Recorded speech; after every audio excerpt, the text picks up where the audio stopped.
Now, that hole in the hull could have been caused by an internal explosion out or by an external attack. In my judgment, it is much more likely to have been by an external attack, because if you have an explosion in a ship, the vent path is usually up through hatches, through a funnel, not out through the hull, which is designed to withstand water pressure and other things. So it's more likely that something was punched into it from the outside.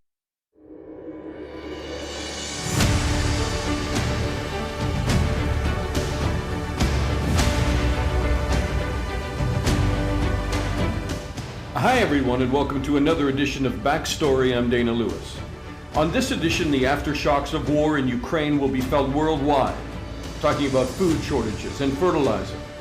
War means no spring planting in a country that supplies 40% of the world food program's wheat. Later, I'll talk to David McNair at the One campaign. But first, the historic sinking of the Russian warship the Moskva. It was the flagship of the Black Sea Fleet until it went to the bottom of the sea on April the 14th. If Ukraine's assertion that the ship was sunk in a missile strike is true, Moskva is the largest warship to be sunk in action since World War II. What really happened? How many sailors died on board? Russia has never come clean. But we speak to one of the foremost naval authorities in Britain who leads us through the circumstantial evidence and his verdict that a missile attack is likely.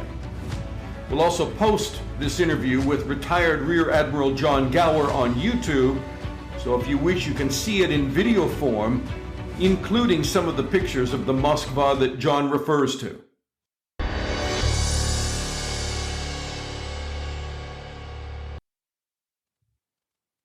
Right, joining me now is John Gower, who is a retired Rear Admiral from the British Navy, and he was also the former Assistant Chief of Defense Staff. Hi, John. Hello, Dana. Good to see you again. John, can you tell me the sinking of the Moskva, this Russian flagship craft in the Black Sea?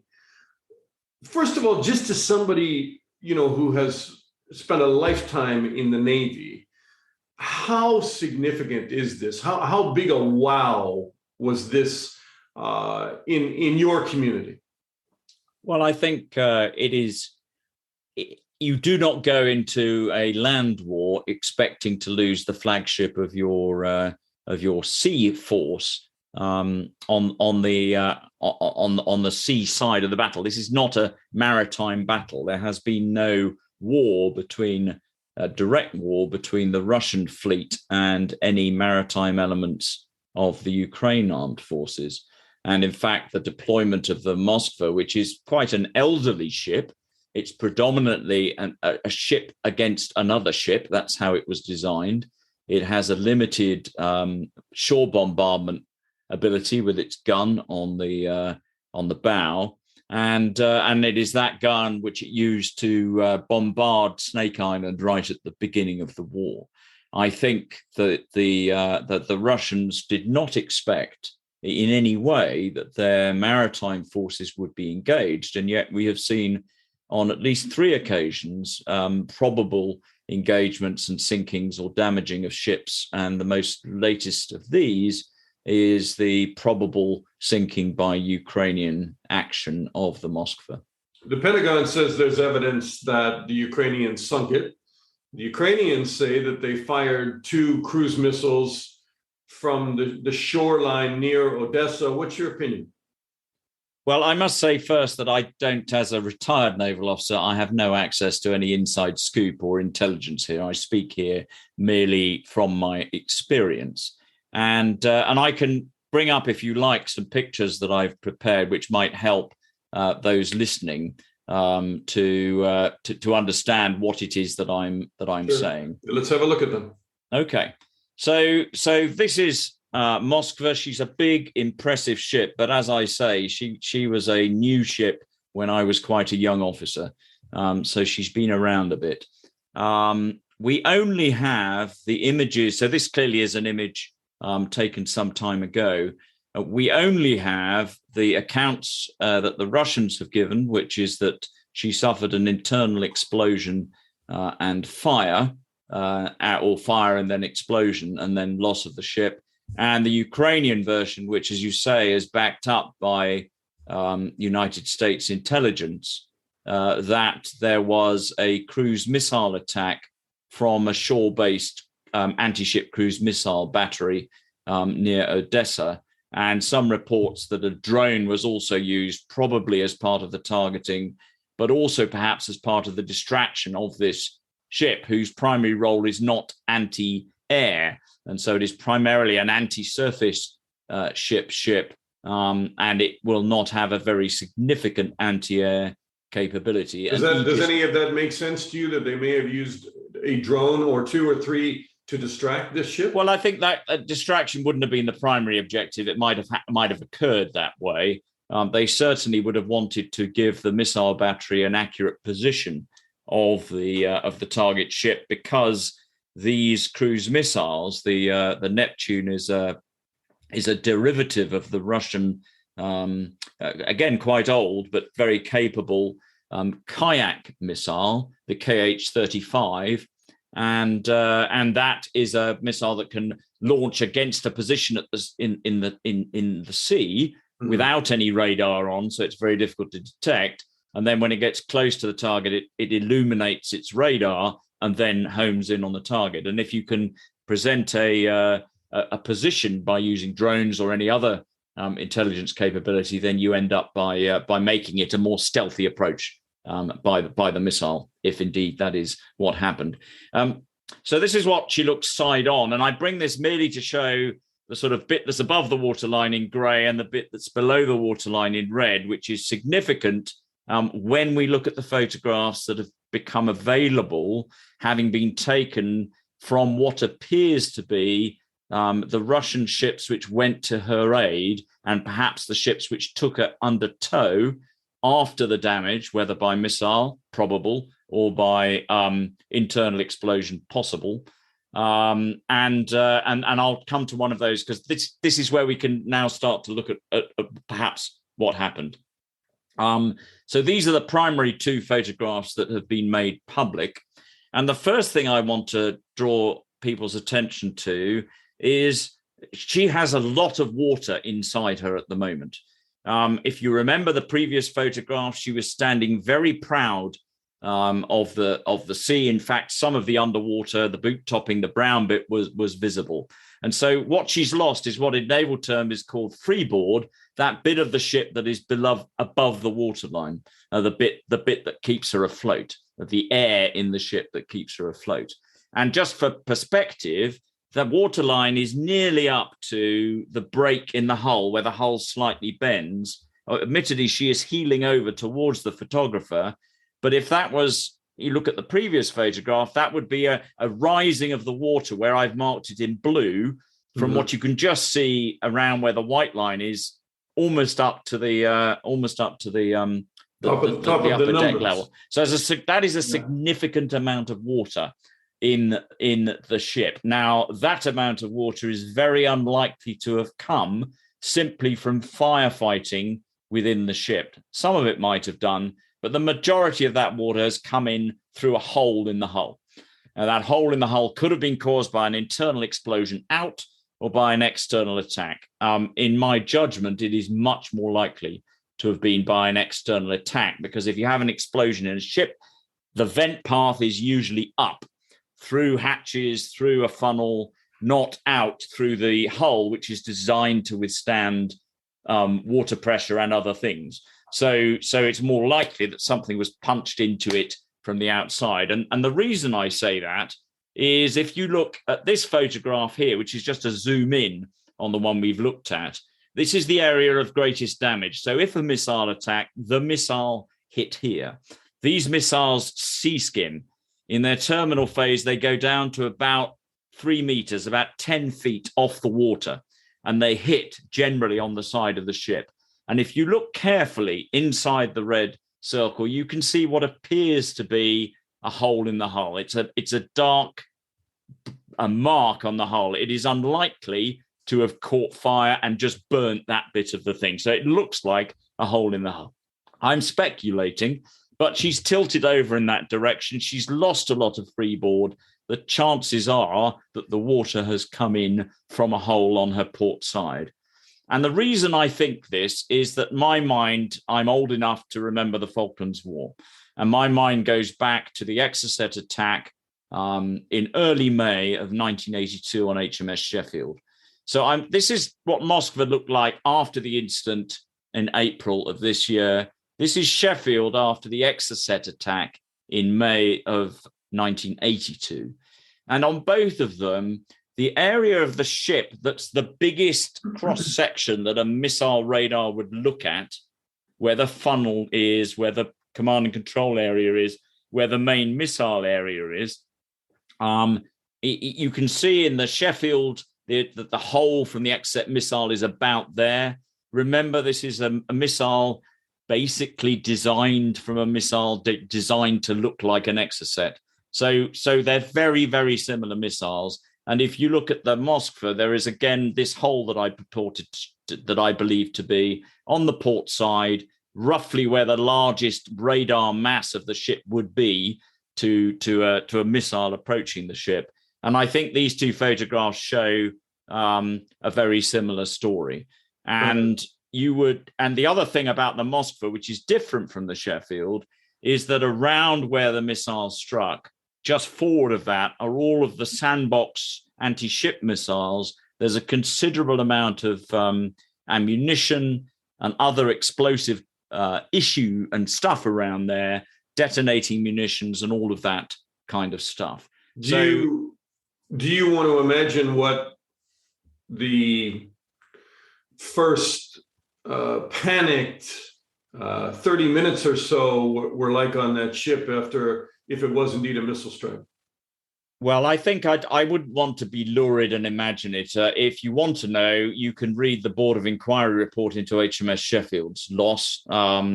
It's a considerable... panic is never the right word with trained crews, but undoubtedly a massive shock. There will be initial loss of life, a huge fireball, and then you set to try and save the ship. And Sheffield was saved for a little longer than Moskva. She also sank under tow, but she was in the South Atlantic Ocean, not in the Black Sea. Those are two very different bodies of water. Let's lose that picture, John, if you don't mind. Yeah, sure. So, they're saying that the captain of the ship died in this attack. It may be, I mean, he could have died in many different ways, fighting the fire, being there when the ship sunk. He may have died even in the first few seconds of this, because that hit, according to the picture that we were looking at in this, just below or very close to the command and control, you call that the bridge? Well, the bridge is where you look out and drive the ship from. That in most modern warships, and I'm sure Moskva is the same, there is an operations room, which is usually down below the bridge. It's usually forward, simply because it needs to be close to where the captain's cabin is, where the bridge is, simply for the positioning of the key officers. You don't put the command and control center right aft because of the time taken to get there. So much like Sheffield, the operations room in Sheffield was very much where it hit. If that was the case, and in most modern navies, when there is a battle underway, the captain is actually in the operations room, not on the bridge. A more junior officer simply steers the ship where the operations room wants it to go. So again, it's speculation. If he was in the ops room and that's where the missile hit, that may well be where he died.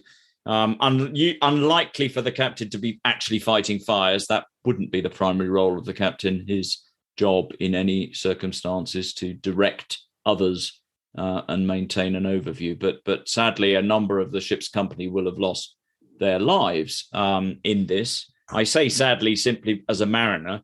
They are, of course, part of the arm of the country that initiated this war. So the sadness is tinged hugely. Notable that some of them are conscripts, according to the Soldiers' Mothers Committee, who said that they shouldn't have been involved in direct action but anyway, that's another issue. There were more than 500 sailors on there, and the Russians have not come clean on how many died. But in the awards ceremony, where they handed out medals to survivors, there was only about 100 in the photograph. Would you comment on that? I mean, the loss of life could be quite big. I mean, the entire ship sunk. The loss of life could be rather big. It's also, I saw a couple of photographs of that ceremony. There did not appear to be any wounded or injured individuals there, and I suspect, therefore, that the difference between casualties and loss of life is a different one. I suspect that if Sheffield's experience and other ships in the Falklands that we have lost, and indeed USS Cole, when she was attacked by terrorists in the Middle East, and a number of people, a larger proportion of people tend to be injured either by fire or by explosion or by other things. So I wouldn't draw the conclusion if you only saw 100 and there were 500 on board that 400 were killed, because I think that would be unusual in a ship that didn't immediately sink and had time to bring support vessels to her and clearly make an evacuation. It's clear from that photograph that while there is considerable damage in the photograph I showed in a particular section of the ship, the remainder of the ship appears to be relatively undamaged. So, I mean, I think there will definitely be deaths on board, but I think to say it's in the hundreds, I think that would be unusual. You think it's safe to say that it would be in the hundreds? No, I said if you said in the hundreds, I would find that unusual, given that the ship was still afloat considerably long after the attack and that it appears to be relatively undamaged elsewhere in the ship. Again, this is all speculation. It is, John, and unfortunately, we've had to speculate because the Russians want this to go away. But it's obviously a great sense of national pride and a huge black eye to the Russian Navy to lose that ship, because I think in historical terms, whatever Navy you're from, to lose your flagship in a conflict is quite remarkable, is it not? I mean, this I've covered the Kursk, which was the Russian loss of a submarine, but I mean this is quite recent and a very large loss to the Russian Navy. Yes, I mean, you've mentioned the Kursk, and I was going to talk about Kursk because she is significant in the other possible cause of the loss of Moskva. Russia has, or the Soviet Union and Russia, depending on either side of the change of name and status, has had a number of losses of ships and submarines over the decades. The latest significant one was Kursk. Kursk was an entirely self-generated system failure, followed by explosion, followed by loss of all hands and the submarine.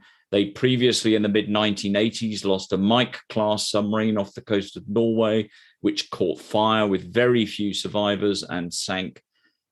So problems with their systems and the manpower mixed between professional and conscripts that man it have dogged the Russian and the Soviet Navy for decades.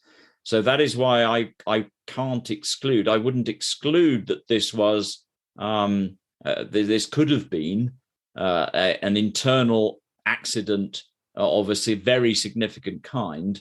But I think the evidence in the photographs tends to lean far more. And as the US intelligence backs up, perhaps there is other information that's not in the public domain. But I think just an analysis of the photographs shows that if I had to choose, I would say this was as a result of an attack. But we shouldn't rule out the Russian explanation, because it's not as if it would be the first time they'd lost a major ship or submarine through accident.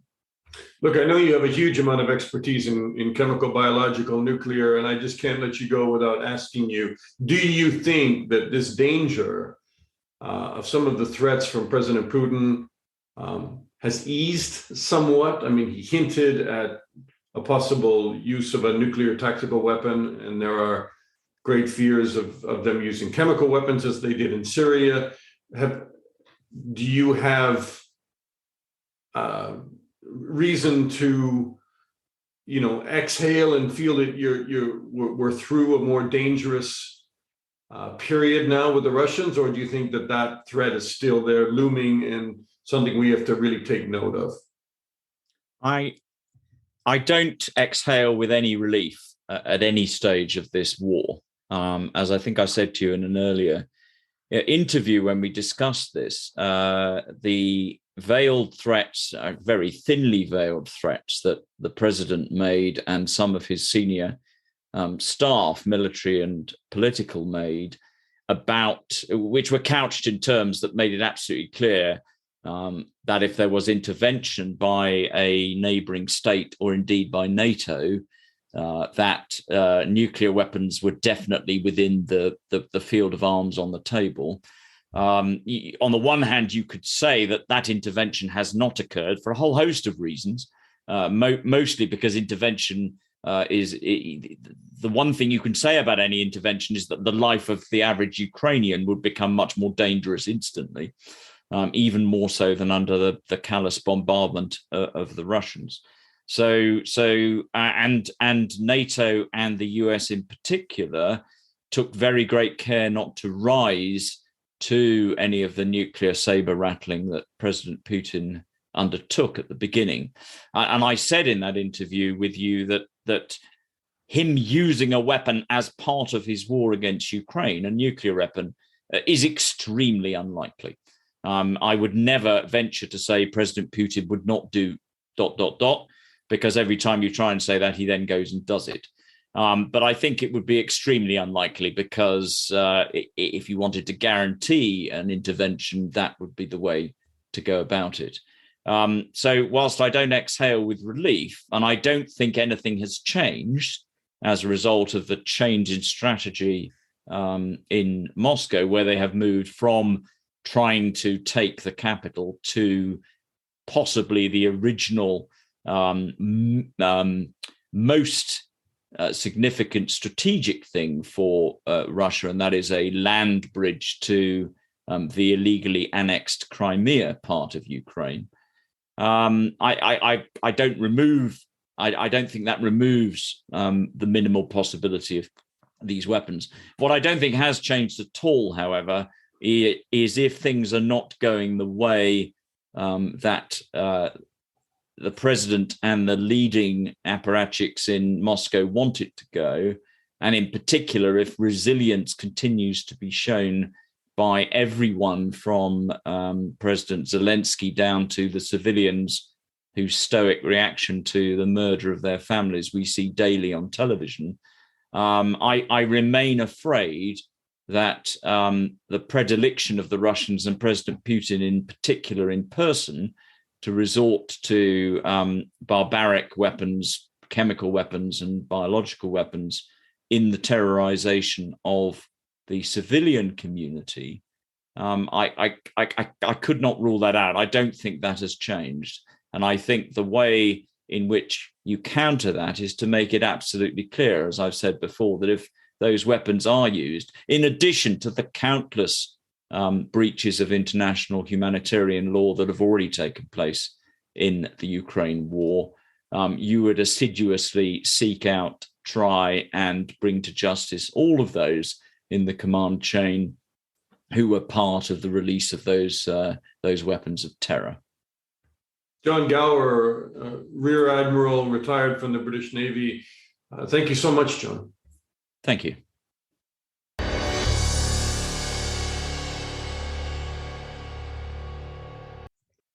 All right, David McNair is a member of the European Council on Foreign Relations. He's the Executive Director of Global Policy for the One Campaign, and he is a non-resident scholar at the Carnegie Endowment for International Peace. And David, as you know, Carnegie just had to unfortunately close their office in Moscow.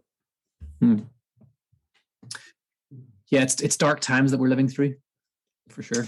So let's talk about the invasion of Ukraine in the sense that this is creating, according to many experts now, one of the worst disruptions to the supply of wheat since the First World War. And as prices spike, the damage of this shock will ripple right around the world, affecting corn, vegetable oil, fertilizers, many other agricultural products. Over to you. Thanks, Tina. What a lot of people don't realize is that Russia and Ukraine together are, in a sense, the breadbasket of the world. They supply together a third of the world's wheat, a quarter of the world's barley. Russia supplies 18% of the world's potash, which is a critical ingredient in nitrate fertilizer. So it's almost like there's a kind of set of dominoes that are kind of falling, and each one is knocking another. So because the immediate exports of those key commodities usually come from ports in the Black Sea, those ports are now closed. So there's kind of spikes on international markets in the immediate term. In the kind of medium term, the planting of wheat is being disrupted because of the war, particularly in Ukraine and the kind of eastern part of the country. And then the long-term impacts for next year's harvest are that this kind of lack of supply of fertilizer is kind of sending the markets kind of haywire.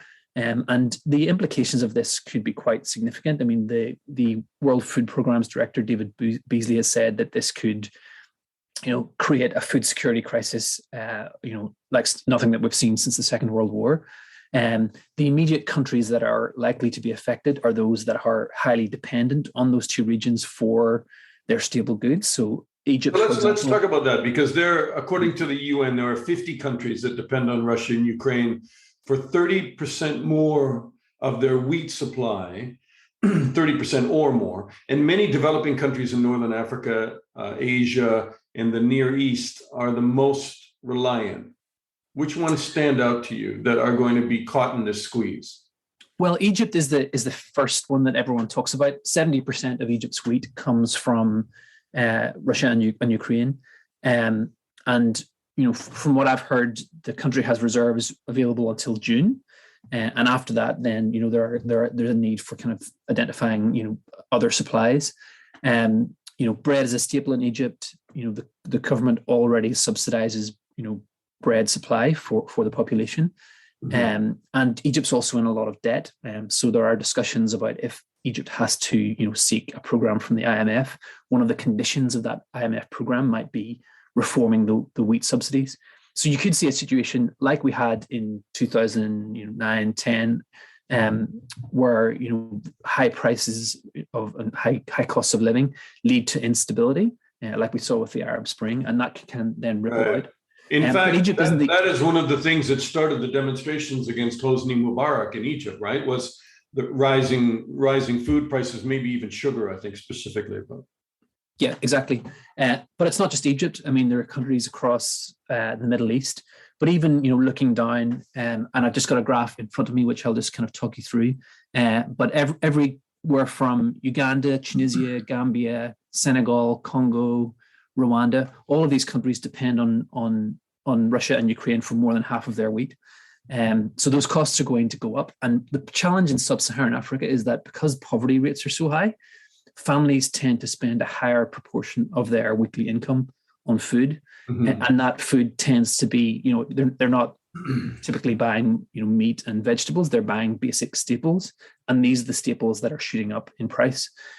So the World Bank has suggested that over 90 million people could be pushed into extreme poverty. I mean, as a result 1919? No, 90. 90. And what that means is an individual living on less than $1.90 a day. Yeah. I think when we kick these figures around, I mean, 90 million people could be affected by food shortage. I don't think we realize the scale of that. Yeah. So one of the kind of immediate impacts is that the humanitarian crises that were already crises that were served by UN agencies like the World Food Programme, serving those populations who are already in food crisis is going to cost a lot more. So we need, countries to step up, donor countries to step up and fund those immediate programs. But the longer term impacts are that this is converging with fiscal positions, particularly in vulnerable countries. that and were already on the tail end of a pandemic. So countries. That's what I was about to say. So COVID-19 really weakened countries' economies, and those countries, still don't have, by and large, access to vaccination. About 16% of the African population is fully vaccinated. So the pandemic is still a live issue in Africa. You've got the impact of, the hit on tourism, migrant remittances, and about 40% of African countries are in or at high risk of debt distress. So you've got an economic cocktail, and then on top of this, you've got rising energy and food prices, which are going to kind of create more and more challenges. So it's at a family level, with food prices going up for people buying food day to day, but it's also at a kind of country level in terms of the debt sustainability and the impacts and the ability of governments to respond. But I guess it really depends on whether Ukraine is able to plant. And that's a big question mark right now. But it unfortunately does not seem like this is going to end quickly. So then you have the Food and Agriculture Organization, the FAO, following assessments. They looked at 24 oblasts, which are these big regions inside Ukraine. And it said they were able to do 19 because obviously some of them are directly in a war zone. But it indicated it's uncertain that Ukraine can plant new crops or sustain livestock production, and a huge question mark about whether there'll be any kind of harvest at all. Yeah, exactly. So there's the planting and the harvest. There is some evidence that Russia has been directly targeting agricultural facilities. So there's the processing that's being, infrastructure that's being damaged. And then you've got, the actual infrastructure to export those crops, at the Black Sea, ports like Odessa and so on. So they would need to be opened up. So, it's not looking like a good situation at all.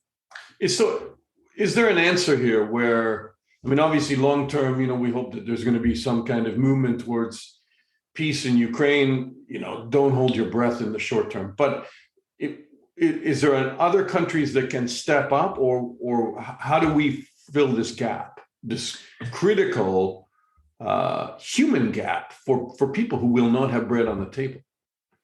So I think there are a few things that can be done. The first is, and there were actually a number of discussions last week at the IMF, International Monetary Fund, and World Bank meetings about how countries could respond. So the first thing is do no harm, and that is, both make sure that the humanitarian appeals are funded, but also one thing that countries sometimes do in wake of a food price spike is to impose export bans, and that creates even more volatility in the market, and prices shoot up. Indonesia did it last week with palm oil. But the resisting of those export bans for grain producers is really important. That's a hard sell, though, isn't it? If I can just jump in there and then I'll let you continue on. That's a hard sell for a country that can anticipate a shortage of palm oil, for instance, and then telling them, well, don't impose an export ban because it's going to make it worse. It's going to make it better domestically for that country, though. Yeah, I think that's the political challenge. But the issue is that the prices for these commodities are set on international markets, and whenever you have those kind of shocks and shortages, it creates more spikes and then more competition, and that is contagious. So what we saw at the start of the whenever Putin first invaded, Ukraine is the number one producer of sunflower oil. So the prices started going up on international markets. International buyers then started buying, switching to palm oil. So palm oil started shooting up. Palm oil is a staple in West Africa. So it's not just the direct effects, it's the kind of knock-on effects that occur. And that's what we're trying to avoid, even though it is a politically challenging thing to do, as you've mentioned, because of domestic political pressures. So there's the do no harm part. There's a second kind of basket of responses, which are really about how we support vulnerable countries in their ability to respond and the economic shock of all of this. So the World Bank announced a new initiative about $170 billion worth over the next few years. Now, a lot of that is front-loading existing funding that the World Bank had already programmed, which is the right thing to do, but we need to kind of then, have that, other funding in place. Another thing that the IMF is working on is fiscal support to countries through a mechanism called special drawing rights. This is something that was created at the IMF in the 1960s, basically to help countries respond to shocks. And in response to the COVID pandemic, the IMF board created $650 billion worth of IMF special drawing rights. These can be used by countries to shore up their fiscal position. Special drawing rights? Yeah. So it's basically an IMF reserve asset, which is valued based on a basket of currencies, and countries, when they're allocated them, can use them to either buy foreign currency, shore up their reserves, or they can exchange them for US dollars to buy vaccines or wheat or whatever it might be. So this is a major injection of capital into the international system, which happened last August. But because of IMF rules, the majority are allocated to, they're allocated on the basis of how many shares a country holds in the IMF. So most went to the richer countries. And now there's a kind of initiative to try and get those richer countries to transfer theirs to vulnerable countries that actually need them. I would think, otherwise it just creates a larger circle of harm, right? If rich countries are able to draw on those funds more than poor countries, that kind of defeats the whole purpose, doesn't it? Exactly. So this initiative that the One Campaign has been working on is basically trying to get those rich countries that received about $400 billion worth to transfer at least a quarter of that to vulnerable countries so that they can respond to the shock of both the COVID pandemic, but also the Ukraine conflict. Success in doing that? We've got about 40 billion so far. So there's a lot that still needs to be done. But 40 billion is not nothing. It's a pretty significant injection of capital for those vulnerable countries. Let me ask you the final question, and that is, I'm puzzled by African countries, which are bearing the brunt of the lack of food, and will have the largest crisis in you're already talking about July, right? So I mean it will just get worse and deepen as the year travels on here. Why do you think that African countries were some of the weakest at the United Nations in terms of supporting resolutions against this war and against Russia? So this is a really interesting development. There were 3 votes, 2 condemning Russia's actions and then 1 to exclude Russia from the Human Rights Council. And in each of those votes, half of the countries that abstained were African. And there are a number of theories behind that. One is just that African countries just don't want to get involved in other people's wars, the non-alignment movement and so on. The second is that African countries see a lot of hypocrisy from NATO. I've heard references to Libya and so on. But the third, and this is really interesting to me, is that because of how African countries were treated by the West during the pandemic, they no longer see the West as a trusted partner. So what we saw during the pandemic was, Europe and North America, monopolized vaccines. African countries, even though they had their own cash, weren't able to buy them because all of the supply had been bought up by Europe and North America. There was meager debt relief, meager economic support. And I think part of what some countries' calculus is that they want to hedge their bets, because if they're going into a kind of potential crisis, extreme vulnerability, they want to be able to turn to China, for economic support. They maybe even want to be able to turn to Russia for military support if they need it. And that's largely because the West has not really supported African countries in the way that they would have expected. So in a sense, if we're kind of moving into a kind of new Cold War scenario, actually the economic support that the West gives to Africa is not just a kind of a moral imperative or a humanitarian issue. It is actually about the alignment of those countries and who they trust in this international configuration. David McNair, great to talk to you, David. Thank you so much for your time. Thank you. And that's our backstory this week. Subscribe to and share this podcast. And I also put out a newsletter every few days. A lot of it focused on the war in Ukraine right now. danalewis.substack.com. Check it out. Thanks for listening to Backstory, and special thanks to David McNair and Rear Admiral John Gower. I'm Dana Lewis, and I'll talk to you again soon.